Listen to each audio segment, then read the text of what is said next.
আগামীকালকে পবিত্র কোরবানির ঈদ, সবাই গরু গোস্ত খাবে ইনশাআল্লাহ। কিন্তু আজকে পর্যন্ত আমার মানদারি গোস্তটা গরু গোস্ত কিনা বন্ধ নাই, আলহামদুলিল্লাহ। এটা হচ্ছে বাঙালির মুসলিমদের ঐতিহ্য। তারা পরের দিন কোরবানি দিলেও আগের দিন গোস্ত খাইতে হইব। তার মধ্যে অনেকে আছে, অনেকে যারা কোরবানি দেয় নাই তারাও গরু গোস্ত কিনতেছে, যারা শহর থেকে আসছে তারাও কিনতেছে। মানে গোস্তখানা বন্ধ হইতে না, তারা মারা বাপ।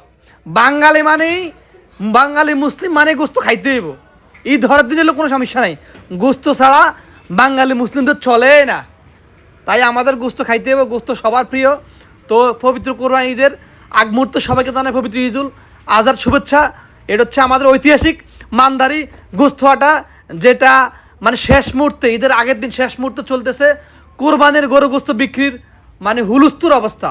মানে শুধু বিক্রি আর বিক্রি, শুধু বিক্রি আর বিক্রি। তার মধ্যে আমাদের শহীদ, যে ইতিমধ্যে ক্যামেরাবন্দি হয়েছে, শহীদ কাকা, তাকে স্বাগতম জানাইলাম আমি। সবাই ভিডিওটি শেয়ার করে দিবেন মানদারি গোস্ত।